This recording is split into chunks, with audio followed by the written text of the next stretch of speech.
Please like, share, and subscribe. Become a subscriber and get your chance to win one of 8 free No Weather Radios. Now, on to the video. April ended on a sour note with days of severe weather with devastating results. So will your May continue to be just as bad? Will we see an early buildup of summer heat? And how about the tropics? Will storms form earlier this year with what is expected to be a very busy season? Find out that and more coming your way next.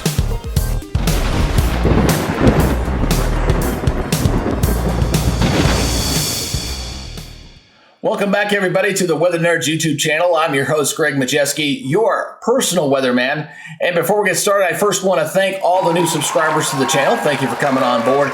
And if you're new and you have not subscribed, please consider just hit that subscribe button. If you could do me a favor, if you enjoyed this report, give me a thumbs up. I really do appreciate it. Now, the question remains, are we going to continue with this busy weather pattern into the month of May? Now, before we go take a look at the latest computer models, we're first going to take a look at the Climate Prediction Center to see what they're expecting here for the first couple of weeks. So let's go take a look. So starting off here, looking at the 6 to 10 day outlook, that's going to take us to the first week in May up to about May 8th. You see significant heat across about 85% of the country as we're looking at temperatures here sweltering in the southeast. Wouldn't be surprised to see some expanse of some 90s degree temperatures starting to show up down here. And temperatures out here on the west coast looks like they'll be near normal, maybe slightly below normal there along Oregon and California. Now, we do see a few changes here as we head deeper into the month from May 6th to the 12th. You'll first notice that we see below normal temperatures here across New England and the Northeast, and an expanse of below normal temperatures here coming in here on the West Coast, stretching from Washington all the way down through California. But the bulk of the country is still looking at above normal temperatures, especially there in the South Central Plains. Switching over to the 6 to 10 day precipitation outlook, we're seeing above normal precipitation, especially here across the Northwest down into California from Washington State, and still looking at some above normal precipitation here in the middle of the country. And obviously for this time of year, we'll have to watch out for the potential for the outbreak of severe thunderstorms in this zone. And heading into days 8 through 14, we see a little bit of change here as we're seeing the expanse of drier conditions, especially across the Four Corners region, but still pretty wet out here on the west coast with the stormy pattern there, and elsewhere looking mostly near normal for the rest of the country.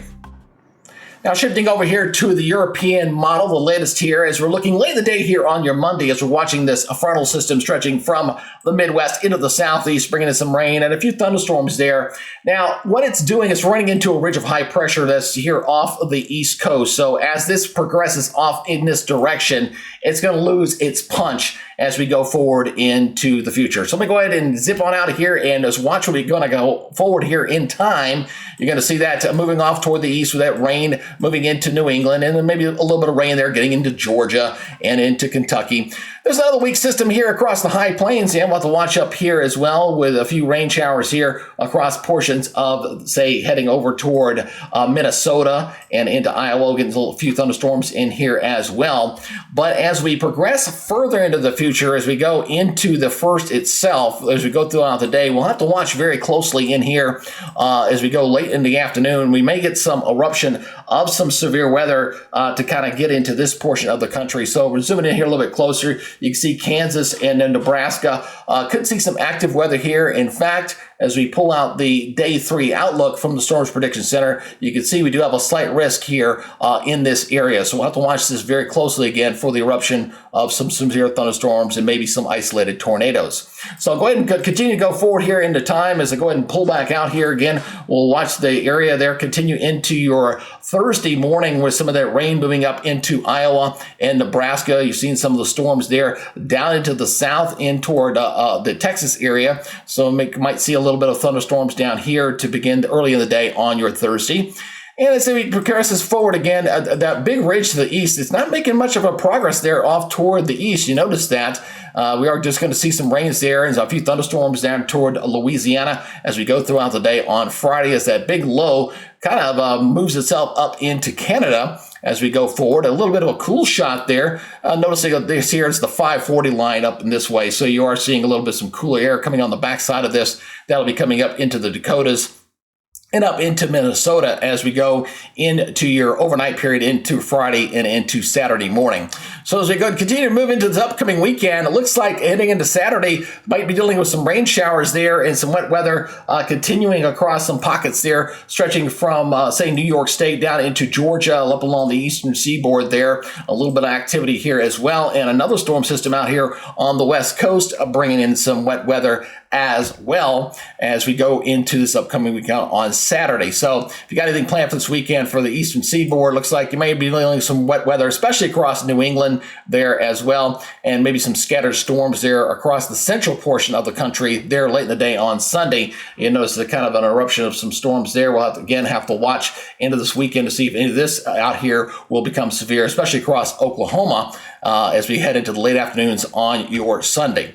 All right. Continuing to go forward here as we go into the new work week into May 6th, another storm system progressing off toward the east there. Again, could be some active weather on Sunday as this moves off toward the east, and we'll see some rain and some thunder there, stretching from areas of Michigan down into the southeast into Louisiana and in toward Alabama.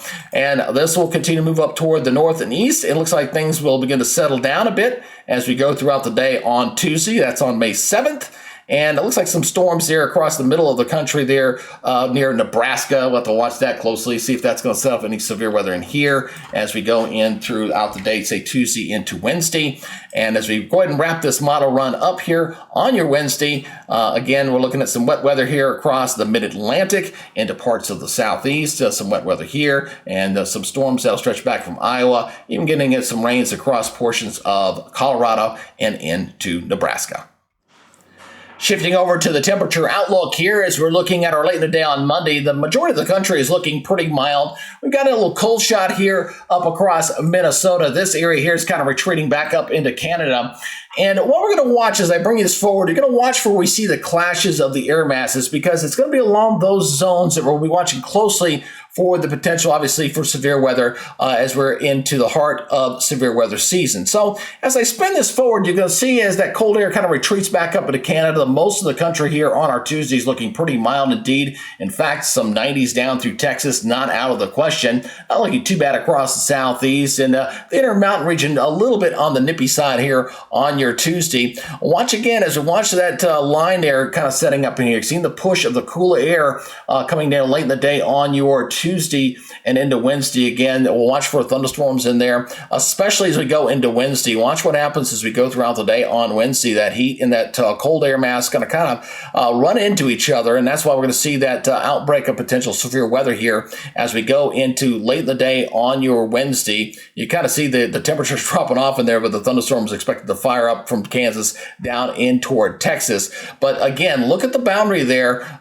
This is good when you look through the overnight period there between, say, Kansas. Look at Kansas there as you got a nice little sharp dividing line between the warm air ahead of it and the cold air behind it. And that's where we look for the potential for storms to maybe fire up along those cold fronts. Now, also another thing about the cold fronts this time of year, as they don't really push that far south, as the jet stream begins to shift further and further off toward the north. So these cold shots are coming down, and you notice it's coming down like here on your Friday morning on May 3rd, stretching from Wisconsin back over toward Oklahoma. It's not going to sweep into the southeast. In fact, so again, with some ridging down there to the southeast, it's going to kind of stay up toward the north into the Midwest, into New England with a cooler shot, but it starts to retreat back. As you can see here, it kind of gets beat back here as we go late in the day on your Saturday. So it can't run into that warmer air, and it's going to continue to win out as these little cool shots will stay mostly into the high plains and settle in somewhat into New England as well. But from, say, the mid-Atlantic, the southeast, and into the south-central United States, it's going to stay pretty much on the warm side there. There's another front here on Monday. You can see that very clearly. Nice sharp dividing line there from Minnesota stretching down in toward Kansas once again. So that'll be the zone to watch for the clash of the air masses and more thunderstorms heading into next week as that cool air kind of moves up into Canada once again. And we're looking at abundant heat here across the southeast and into the southern portions of Texas as we go throughout the day on Monday. And this will be true heading into Tuesday, still seeing that cool air across, say, the high plains, getting into the Midwest slightly, but the majority of the country is looking at a lot of heat here throughout the day as we go into Wednesday. This is the last day of the model run. Look at the extensive pervasive of the heat there across Oklahoma, Texas, stretching back across the southeast. The most of the Midwest pretty warm. Just the only place that's kind of staying on the cool and cold side is the Intermountain region there and into areas of the Pacific Northwest into Washington and Oregon as we head into the end of the 10-day model run here going in toward Wednesday. Taking a quick look out in the tropics right now as we're getting closer to start the month of May. It's looking pretty quiet for right now. The intertropical convergence zone, that's where the trade winds kind of come together. It's fairly far south, which is where it's supposed to be for this time of year. But as we progress through summer, it'll progress further off toward the north. I'll see a little bit of Saharan dust off the west coast of Africa right now, and that's something that could be a factor when it comes to development of tropical systems. What's interesting, though, is just last week, we actually had a 10% risk of development of a system well out into the Atlantic, which is very unusual for this time of year, and there could be a reason for that. The latest sea surface temperature anomaly map is showing the changes that are occurring as we're making that transition from El Nino to La Nina. You're seeing the upwelling of cooler water here across the eastern Pacific. And of course, a La Nina season typically means a more active hurricane season. At the same time, just like where we saw the area of tropical development potential last week, it's running in an area where temperatures are running above normal here out into the Atlantic. So there's plenty of fuel for the fire for the development of tropical systems. So as you can see here, for the next 10 days, we do have several systems, and the clash of the air masses are going to be there. So as we're into the heart of spring for this time of year, that always means there's always the possibility of running into some severe weather and thunderstorms. The question is, are we going to see anything on the level we just experienced there, say back here on the 26th and 27th, where we had those severe thunderstorms and tornadoes up across Nebraska and down toward Texas? Now the question is, are we going to see more of that activity as we progress through the month of May? And it looks like the possibility is definitely there. If you like to stay advised and if you like to get alerted when I do my severe weather updates, all you got to do is please subscribe to the channel. Subscribe to the channel, hit that notification bell so you're alerted on future content. And if you like this report, again, please give me a thumbs up. It does help with the YouTube algorithm. And if you got a comment or so, that also helps as well. All right, that's the latest for this update here. Again, you guys take it easy, and hopefully we'll see you very soon on the next update. Until then, be good, stay safe, and we'll see you next time. Bye-bye for now.